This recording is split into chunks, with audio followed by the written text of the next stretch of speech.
us what you think. The Duke is set to appear at his first public event in the UK in almost 5 months. Harry's attending an awards ceremony in London for the Well Child charity, which he's been patron of for 17 years now. His last major UK visit was for the 10th anniversary celebrations of the Invictus Games in May. He also briefly returned for the funeral of his uncle last month, where he reportedly did not speak to his estranged brother, Prince William. Oh, Tessa, would you want him back? Of course we want Harry back. I'm really sorry. Breaking news is I don't think we're going to get him back.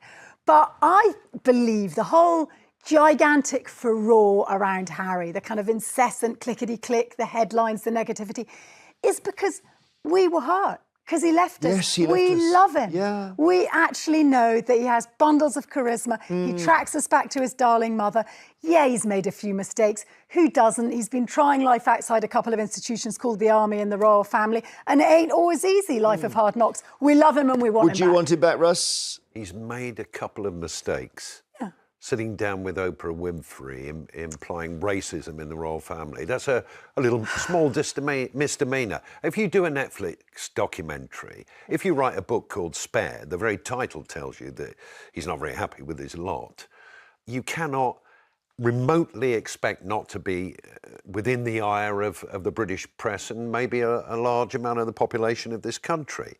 He will never come back in the short to medium term because, you know, take the stick in the sunshine in Montecito rather than try and come back to the UK in the rain and the wind. I mean, it's pretty awful today, isn't it? I don't know. I realise I'm very British. I love this country. I know it's wind. I cycled in the rain today. It was horrible.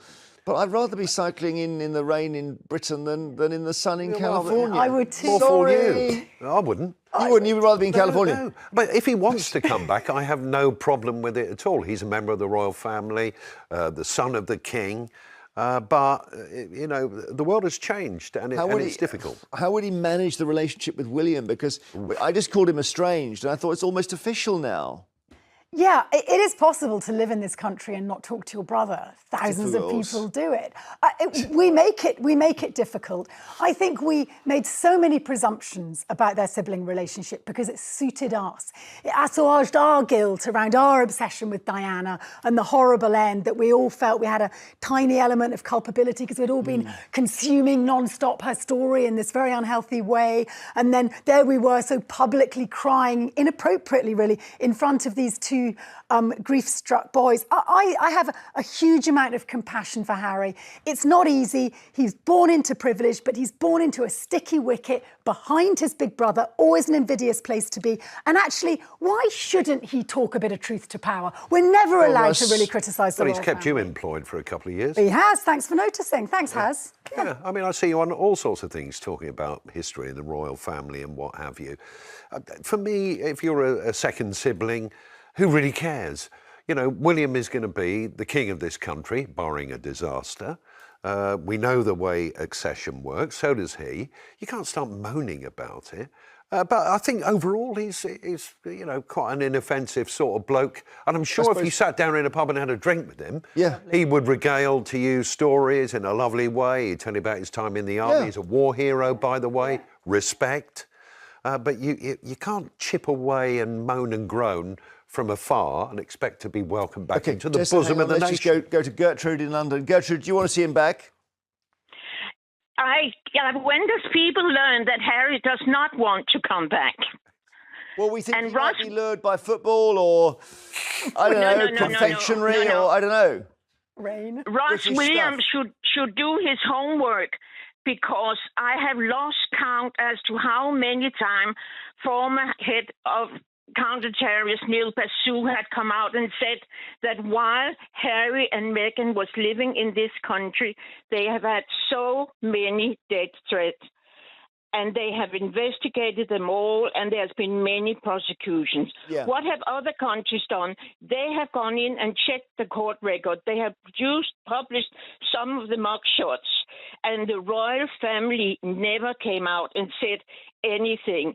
And also what Harry said while they were living here, that constantly the press are putting Meghan and Kate up against each other and completely bypass the issue. Okay. It's all about what was they wearing, what was that wearing. Thank you, Gertrude. Thank you. Sarah in Surrey, hi. Good morning. Do you want to see him come back? Overall, I would say... Like a dog. You sound like a dog then.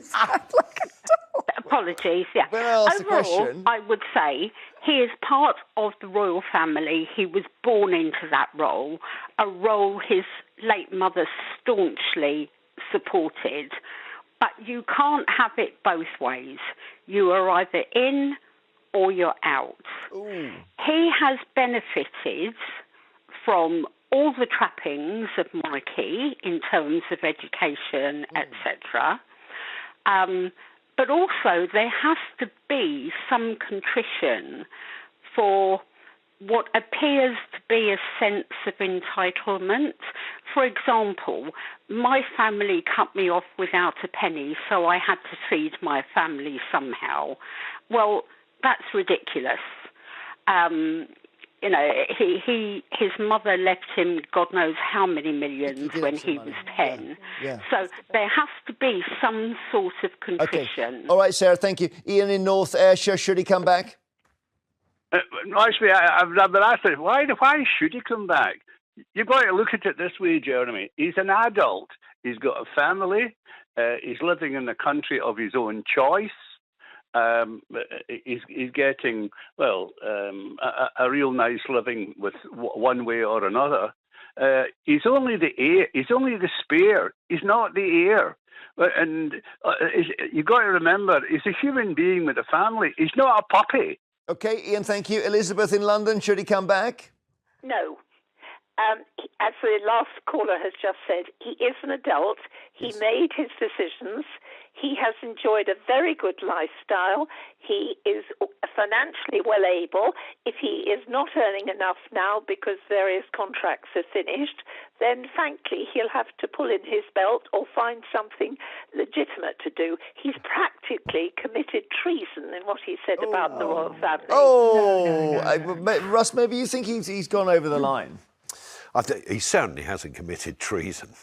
Crossed the line? Sorry, Elizabeth, he hasn't. I think some of the behaviour, some of the inferences in the books and the documentary were not helpful. That's all. And clearly, and Tess, you be able to back this up, have upset other members of his family. Yeah, there is a lot of upset. If you're the spare, right, we're looking at the Queen's children. So Charles was going to be king, and then you've got Andrew, Anne, Edward. Anne's made a good fist of it. She's been out and about every single day in the rain. Edward, yeah, he tried a career. Well, he came back Andrew, though, didn't he? He's bounced back nicely, Edward. Yes, I mean, a lot of respect for him. They've shown, I mean, Andrew obviously just playboy, really, but there is a model there for living a useful life as the person who's not the eldest child, right? There is. I think it was quite clear from the get-go that Meghan didn't really fancy what was on offer. And I think that Harry not only saw through his marriage a way out, but also felt bold enough to air his grievances against an institution that often we don't really get much access to, let's be honest. And I don't think it was so bad for one of our major institutions of state to be given a bit of a drubbing. A bit of a chance to... The Duke of Sussex is set to make a highly anticipated return to the UK, marking his first public event in nearly 5 months. Prince Harry will be attending the Well Child Awards in London, an organisation he has been a dedicated patron of for 17 years. His last significant visit was in May for the 10th anniversary celebration of the Invictus Games, and more recently he returned briefly for a family funeral. However, much of the media focus isn't on his charitable work, but on the speculation surrounding his relationship with the royal family. Of course, the debate rages on. Should Prince Harry come back permanently? Many argue that the persistent media attention on him stems from a deep sense of loss. The UK, it seems, still holds an undeniable affection for Harry. His charisma and unwavering commitment to service resonate deeply with people, reminding them of his beloved mother, Princess Diana.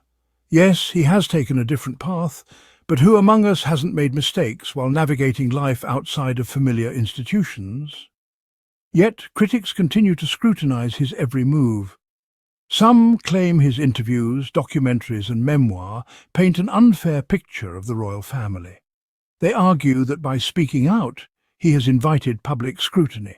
But let's not forget, Prince Harry has served in the military, founded the Invictus Games, and continues to dedicate himself to meaningful causes. Meanwhile, certain commentators seem to exist solely to tear him down, all while profiting from the same royal drama they accuse him of exploiting. As discussions unfold, the press continues pushing tired narratives. Harry should apologise, he should earn his place back. But let's be honest. What place? He has built a life of purpose, away from outdated traditions that no longer serve him. The British press obsesses over him, yet questions his relevance. If he were truly irrelevant, why the fixation? Because he represents change, and change unsettles the establishment. Beyond the gossip, we must acknowledge the real threats Harry and Meghan faced while in the UK. Former counter-terrorism officials have confirmed the severity of the security risks they endured. And yet, when Harry raised these concerns, they were dismissed. His decision to relocate wasn't about abandoning duty, it was about ensuring the safety of his family. Then there's the notion that Harry should simply accept being the spare. This outdated idea assumes he should quietly fade into the background, existing only to support the monarchy, but he is more than a title. He is a husband, a father, and an independent man who has chosen to carve out his own destiny. The expectation that he should conform to a role designed centuries ago disregards his right to live authentically. At the heart of it all, Prince Harry's return is about Wellchild, a cause he has championed for nearly 2 decades. But as always, the media would rather frame his visit around drama than the children and families he supports. We see through it, and we won't be distracted. If you believe in supporting Harry and Meghan's journey, in truth over tabloid spin, and in uplifting meaningful work over manufactured scandals, be sure to subscribe. Let's continue amplifying the voices that matter and calling out the noise for what it is. Until next time, stay informed and stay inspired.